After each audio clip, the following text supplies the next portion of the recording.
another episode of Sales Chatter. This morning, I actually got somebody with me. So we're actually looking forward to going through, as you guys can tell, we're going to be talking about air freight today and what kind of comes with it and everything like that. Let's hit that intro.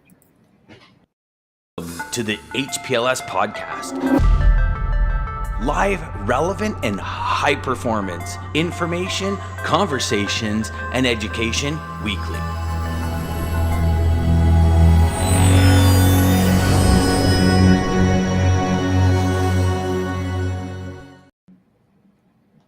All right, awesome. Good morning, Jay. As everybody knows, we had Jay last week. Yesterday, we had a conversation, and I was like, you know what? I really want to dig in deep into a part of transportation that we not suddenly gets talked about, right? So, Jay, good morning. Welcome to the show. How's it going? Good morning, Ryan. Glad to have listen to you about it. Morning, Ash. It's going good. It's going good. Morning, Ashley. Morning, Lisa. Lisa, you are second place today, so you got to step it up a little bit. And morning, LinkedIn. I think that's actually probably my sister because we don't get to see the name or anything like that. It's something we kind of want to talk about. How's everything going on since the week that you've been on the show last week? Logistics is logistics, right? Everyone throws a curveball every day, so it's fun and exciting. How's it being solo? I don't see the other rep anymore on the show. Yeah, so yesterday was it was definitely a learning experience. If anybody kind of remember, well, no, nobody would know this, but my family friends, I used to do YouTube like back in the day. I want to say maybe like 10 years or so like that. Shout out to the Tumbais. That was our thing, and just doing it alone yesterday. A lot of anxiety, to be completely honest. And maybe we'll talk about it a little bit later and things like that. But it was something that I thought I didn't do so well, but then just talking to everybody, shout out to everybody who's been so supportive. Reached out to Chris Jolly for some advice and stuff like that. Shout out to him as well. And it's something that's, it's a work in progress. As Lisa says, her mobile app has a lag. We're going to blame it on the California data. Good morning, Daman. I know Damon's out on the West Coast. Daman is sponsor on the show, the owner of Centurion Trucking. Good morning, brother. So nice to see you. I hope you see the tablas in the back and you've been practicing. But if you don't have the people, talking with you, it feels like you're talking to yourself. Huh? Yeah, you know what? I felt like I was doing like a TikTok review or something like that. Hey guys, welcome back to my channel. Today we're gonna be doing like some random cooking video or something like that. But it was cool. It was something to kind of step out of my comfort zone and something to notch on my belt. And it's amazing to have somebody here with me. So yeah. I know Dan get better. Jeff, I think Jeff and Dean will be with us tomorrow. So yeah, put some ones in the comments if you think I did a horrible job yesterday, and I should definitely not do videos alone. But with that being said, man, let's dig into this. Air freight. For me, I've done maybe less than 5 air freight shipments. It's something that I know everyone kind of like during the pandemic, everyone kind of talked about container shipments. Everyone talked about like everything that was kind of going on at the ports. The kind of thoughts that people have is that air freight is pretty expensive. That's why people kind of stay away from it. But the less than 5 shipments that I did was that we went from Toronto to Vancouver in less than, I want to say, less than 5 to 6 hours or so, just a direct flight. And that whole process was seamless. And I know that that's something that I'd like to see more of. Jay, I know that you do some air shipments as well. Today's episode, I really want to kind of get into the bare bones in terms of what your experience is like, what you guys are currently doing, and then we can kind of go back and forth. So in terms of that, what are you kind of looking at in terms of air freight? What is kind of like the markets or things like that you kind of work on? So air freight, what is air freight? Air freight is essentially another value-added supply chain route to get goods delivered. So you can, it's like another expedite, right? We can say, about like few years ago when everyone strayed away from air freight just because it's how expensive it is.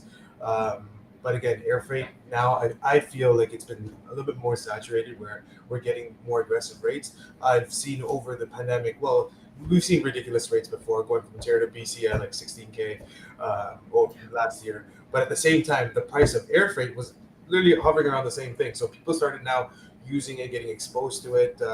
So I feel in the years to come, air freight would be a good viable option for account managers or users to use it. On my side of things, our team uses air freight for a lot of cannabis stuff. So getting it on time delivery, just because that particular part of of freight that they use it for is very, very costly if they miss the delivery. So hence, they don't trust over the road, and they prefer to go the air freight way, right? Of So course. door to door, pickup is give me. I'm gonna do a quick breakdown of how it works. Okay, so basically door to door, the pickup is loaded and into a truck based on customer needs, whether it be dry van or reefer. Nowadays, both the air cargo you can use both the reefer side and the dry side based on capacity. The truck is then unloaded at the airport. It gets processed. It goes through a very extraneous processing pattern at the airport, and then finally last mile delivery. Either you go with the airport or you hire your own guys to get the last mile delivery. So that's essentially what door to door air freight is. From both of them there, and I know exactly like the instructions that they have at the airport. It's very strenuous, right? Like I know, like for myself, I've personally done lobsters where we pick up from the Atlantic, bring them to Toronto, and then we actually ship them overseas. And that whole pre-screening, sometimes it takes a bit of a while, and with all the paperwork and all those things that kind of go into that. You mentioned that you guys do cannabis as well. How long have you guys been doing cannabis? Well, we've been doing for the last few years now, all across North America. Right now, everyone prefers it's with the cannabis being so saturated. Everyone prefers going over the road, but there are times when push comes to shove, you have to meet the delivery standards. And yeah, let's AJ, we got to go to BC now. So we got to get into capacity, what Air Canada has to offer, or whatever their incumbents has to offer, and get on that plane ASAP to get delivered. So when you kind of mentioned that, hey, it's expedited, it's something that needs to go right away. Like no one's going to ship a pallet of like bottled water, like it's not feasible like that to go there, right? It's going to be really expensive. But with that being said, like you said, in terms of like from your side, who books like the flights, and how does that is it a situation where you guys kind of send it off to a vendor, they kind of take care of it, or is there something that you guys personally have to kind of take care of on your own as well? So good question. So right now we're in the process of getting set up as an air cargo member. We're going through the certifications, which again takes a lot of time. But right now we're using our third party resources. So essentially, what we do is as soon as we get a tender or a quotation, we get it over to our freight forwarders, and they'll pretty much do the whole how much pallets if we can put on X flight or Y flight flying out today, and provide us a quotation based on the skid size, if it's 4x4x4, if it's ambient temperature, whatever temperature related, and how many cases, right? If we can get that all aligned, then the EWB bills and all that follows shortly after, and we get it sent over. Sent over there.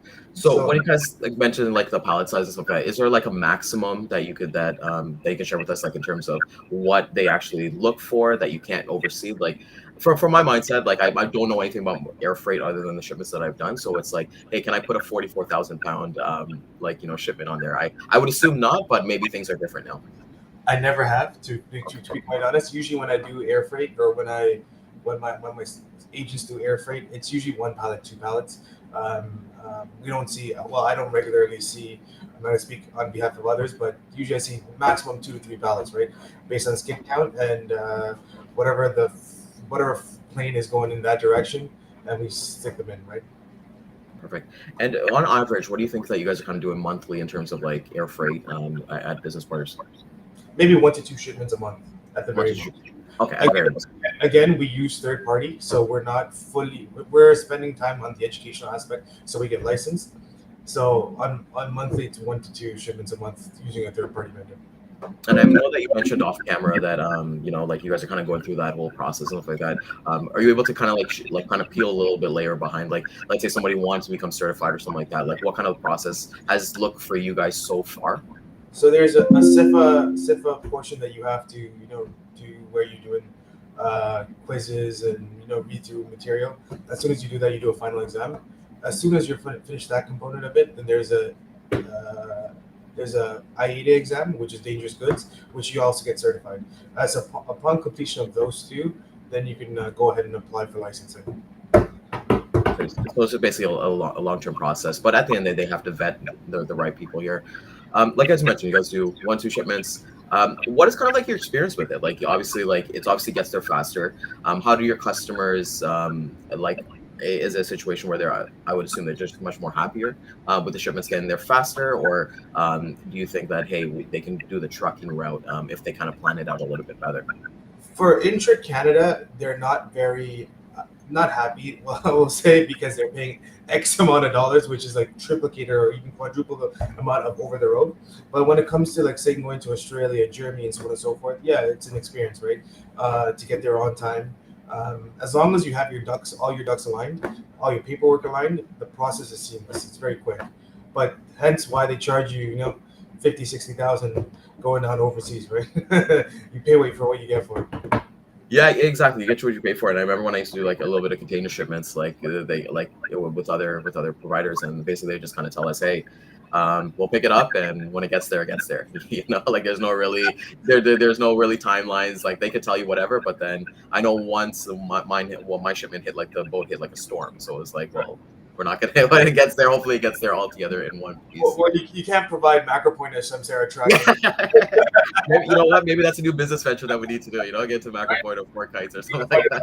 Who could build a GPS device for tracking? Yeah, like make sure it's waterproof, stormproof and everything like that. Yeah, it's in the air. Where's your shipments? Up in the air. Just going over the equipment. It's like the Santa Claus, like when you're looking at the Santa Claus tracking. Just want to shout out to DJ. Love you, brother. Hope everything's doing well. Can't wait. The DJ actually has a show every Thursday, I believe at 3:00.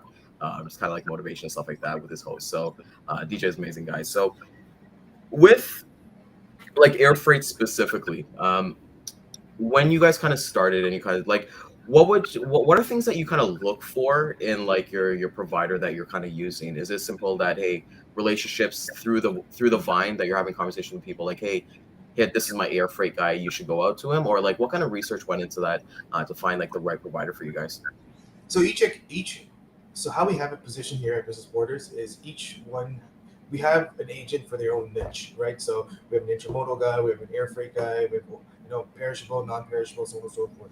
But when you do the pitch to a consumer or a customer, you're pitching them the whole value-added supply chain, what I could bring to the table. I can provide you, X, Y, Z. From there, that conversation is, can we get quotes? Obviously, that's where it goes, right? Can we get quotes based on, can we get intermodal quotes? Can we get over-the-road quotes? And finally, can we get a non-obligation air freight quote? So now you're channeling in 3 different directions, right? So whatever the customer asks for, we provide, and from there they would understand. Hey, so why is this more than this? Then there's the educational component of the sales pitch. Why are you paying this much? Well, air freight's going from point A to point B very fast, right? You get delivered on time, hence why you pay 3 times as much more than an LTL shipment, which is probably not going to be there for a couple of weeks, right? So it's the educational component where you have with your customer, how you prep them for the quote or anything of that nature. And I think that's perfect that you guys are doing that, right? Because like so much of the days, let's say, hey, I need a rate from Toronto to Montreal or something like that. We'll come back with the rate, but you guys are providing the different options, right? The different modes, saying, hey, we can do this truckload, we can do this LTL, we can do it by plane, we can do it by these kind of options, and that kind of opens it up for the customer, right? When you give the customer choices, even though what they're gonna pick, right? Because like that they're not gonna go ahead and pick that air freight for depending on what they serve. But with timelines and things like that, I know with trade shows and logistics show logistics, they will opt for that because they need that there, or it affects their insurance. If anybody's done any kind of trade show or anything like that, throw some ones in the comments, and I'd love to kind of hear your kind of feedback on that as well. But coming back to it, like you mentioned, that you guys use your providers, you guys have your own people there as well to provide the air freight. In terms of like the price and stuff like that, have you guys found any kind of challenges with air freight specifically, or has it kind of just been running smoothly? Like, has there been planes completely booked up? What do you kind of feedback on that? All planes. Well, over the pandemic, it was tough. Don't get me wrong, it was tough. But everyone that chooses that air cargo route knows what they're paying for. So they're they're prepped to hear that number. So if I throw 20,000 at them, it's like, hey, no, what's a shock? You know what? So they're already prepped if they're going down that route, right? So in terms of capacity-wise, nowadays it's more of capacity. We, from going from Atlantic to Ontario or Ontario to BC, 2-3 different flights are running. So if there's no capacity on the first flight, you're gonna go the day before, right? And that reflects on you telling the customer and the customer actually booking their own appointment, because it's gonna be faster than an over-the-road transit where, for example, Ontario to BC on a team, it takes about 3 days, right? Whereas this shipment will go in within that day or the day and a half, right? So you have that flexibility. And since these things are much higher, and like everybody who kind of does high value rate, from as a business owner yourself, is from a risk standpoint, is there certain things when you guys are looking to, when you guys are onboarding like a customer who will be doing freight, I'm sorry, will be doing air freight, is there things that you guys look for in terms of like terms or anything like that, that is different from, like, let's say, the regular consumer that you would see? So, like I said, as of now, we are going through a third party, so everything goes through him, he or she. But when we do get licensed and forwarded, yeah, we got to get a lawyer involved to see, payment terms and risk, understanding risk, so on and so forth. But again, with what we're dealing with right now, same thing, 30-day cycle. You have to understand cargo value. They're treated like an LTL shipment. Does the provider have any additional insurance, or do we need rider insurance, right? So any of that nature, our third party will, ask our agent what we need in order for this to get delivered successfully.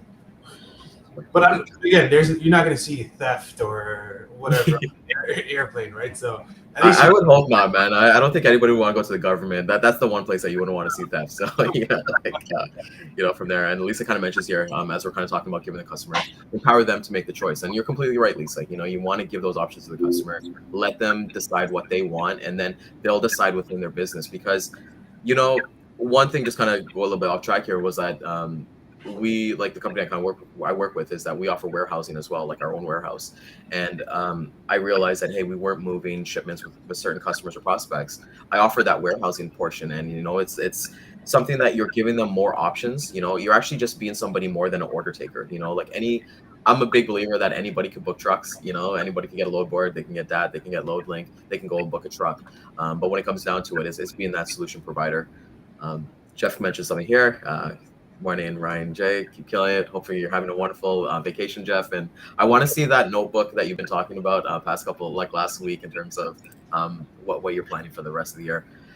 So Jay, well, like you mentioned, you guys are doing the air freight. You guys work with somebody else, and it's 1 to 2 shipments. I kind of want to dive deeper into a little bit, like you mentioned, the cannabis stuff, because hate this pun, but I have to do it anyways. But it feels like you're flying high whenever you guys are doing shipments.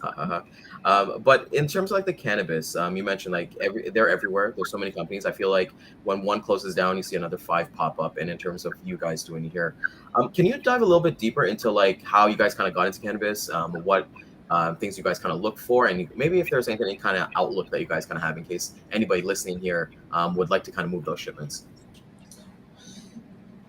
Well, going back to cannabis shipments, it's pretty much sales agents prospecting. You land an account here and there, and it happened to roll over, and we got a few shipments that were cannabis. Initially over the road, there's a lot of insurance involved, a lot of licensing. Insurances does not let them putting cannabis into a typical reefer because of issues with putting 2 different shipments into the same truck that has cannabis. If cannabis is stolen, then it just jeopardizes the truck itself, right? So going from there, resources, everyone's dedicated, but going dedicated, it's a lot of money, right? Just putting from one pad going to Ontario to BC, and not even New Brunswick to Alberta, it's like, who knows, like 5, 6, 7 G's, whatever the case may be, right? Whereas when they consolidate it or when they air freight it, it's come to the same cost itself nowadays, right? So that's why customers prefer now putting it on planes where it goes faster and it gets delivered in time, right? Who wants to hear a truck broke down when it's going to a DC where it needs to get distributed on that day of, right? So that's why in that particular niche, everyone prefers the air cargo, right? Yeah, I've heard of air cargo coming from overseas where it could be glass and so on and so forth. But in Canada, what I feel, most of the air cargo is cannabis. Okay, so from there, because yeah, like I said, I think like that high value thing, like, right, like kind of going back to what I kind of did before with like the lobsters and stuff like that, like that stuff you can't, I don't know, you really can't trust. Like even a reefer, we had a situation where you'd always kind of have like a count of like how many dead lobsters you're going to have, because these are live, right? So it's a situation where here these customers, they need it right away, right? And Jeff Yeah. brings up a good point here, when he says here, the first question I would ask is, why are you moving air freight? As this would open other opportunities, open other doors for opportunities. And that's a good question to ask, because obviously at the top of all supply chains, air freight is going to be the most expensive one option. And if they're consistently moving that, there's a reason why they're doing that, right? And it could open up other opportunities from there. So good point you mentioned there. Like as you kind of said, like people, you can't use a reefer with cannabis shipments. What have you kind of seen in terms of, like you said, all your sales agents, they do their prospecting and things like that.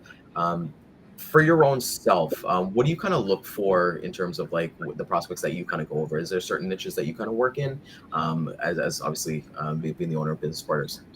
Like me personally, I'm all reefer, right? I'm all reefer freight. I don't look into air freight. We do air freight, but most of my, unless it's emergency, this has to get delivered on time. For example, say yogurt or say milk. No one's gonna ask me, hey Jay, let's transport a full Bombardier full, down to Walmart so we can get all this milk on time, right? So I guess it all depends on the commodity, right? If the more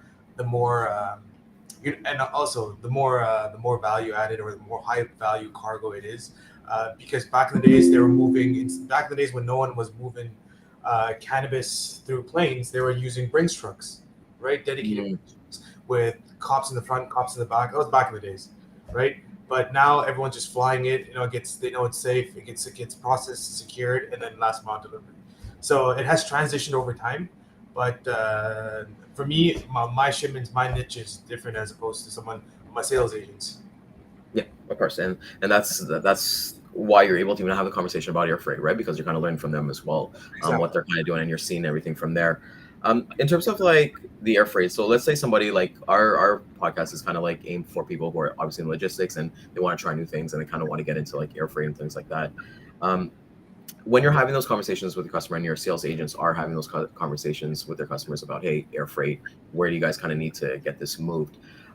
Has there been a situation with your sales agents, to the top of your mind, that they've been able to kind of follow along like the whole journey in terms of, hey, seeing like their plane like leave, like checking on the tracking website and things like that, and providing those like value adds, like, hey, Mr. Customer, your shipment left Pearson Airport at 4:55, expected trend. Like, is there kind of like value added in the kind of customer service when shipments are in transit?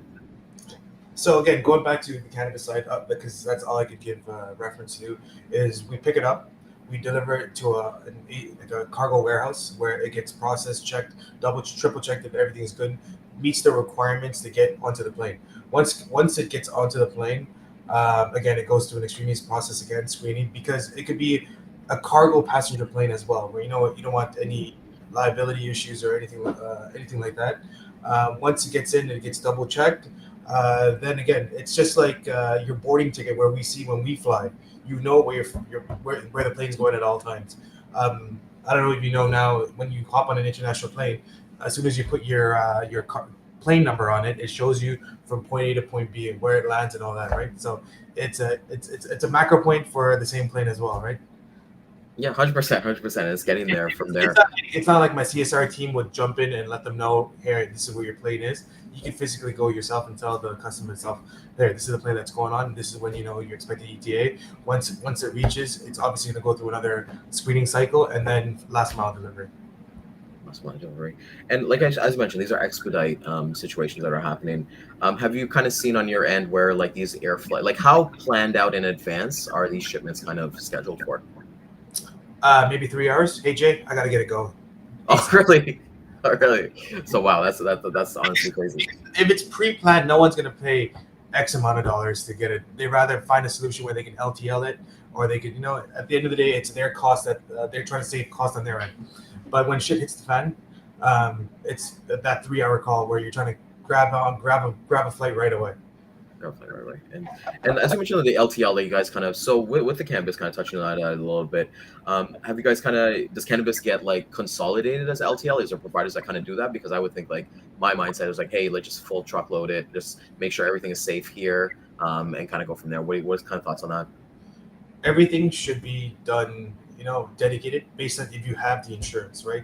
But again, we live and we work in an environment where people like to bend rules here and there, right? So they do it at their own risk. So Okay. they pretty much LTL it without having the insurance aspect of it, but they do it at their own risk.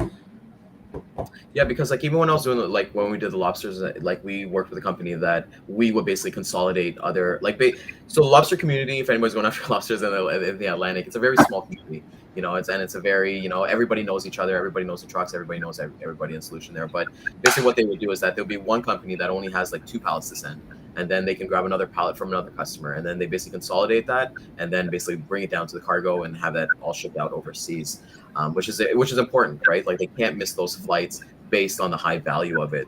I couldn't imagine anything other than canvas or like something high value that would need to go air freight, but it's still a good thing to talk to your customers about, knowing that, hey, if they need a situation like this, like we've seen it too, like in situations, I don't know if Jay, if this has been a situation that you've kind of faced, but I've faced, hey, somebody, one of our trade show drivers broke down, they got sick or something like that. And we actually had to fly somebody, a driver, to the location to actually pick up the truck and trailer and actually finish the location. So there's just different modes that that basically comes with it.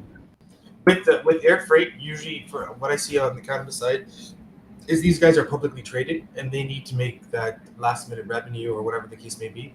And it's that last minute on the 29th or the 30th, they want to push X amount out or, something like that. I see a lot of, that cargo jets or cargo air cargoes getting booked during that time over the last few months, just so that they get that last minute revenue so that they can show their shareholders or anything along those lines. Yeah, so they can't complain about Drake taking like a short flight from like Toronto to Hamilton or something like that, right? So they actually got to put some freight on there. All right. Well, honestly, that's been like such a great introduction. Like I think like I this is something I definitely want to go through and like as we kind of go through the episodes and things like that. Before we kind of hit with everything with the pitch and everything like that. Jay, like we mentioned like last week, how people can get in contact with you if they want to find out more about air freight, things like that. What's the best way somebody can reach out to you? Yeah, my direct line or my email address, which I think Ryan will put up for me. Yeah, we'll have it. Everyone will kind of like see it on LinkedIn and everything like that. I'll definitely be able to put it up there. But I want to thank you so much for coming out.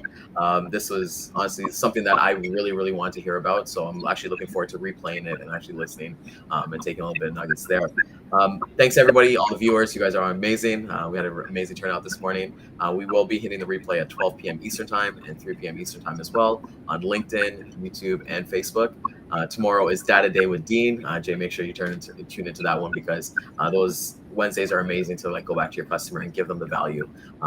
Jeff will join us tomorrow as well. So I want to say thank you to everybody once again. Keep crushing it. And honestly, you're just one call, one email, one text away from basically changing your life. Centurion Trucking, our motto is people before profit. Today's market requires more transparency, consistency, and focus on what our clients need to win. Centurion Trucking and American Logistics are poised to help their clients achieve and surpass their targets.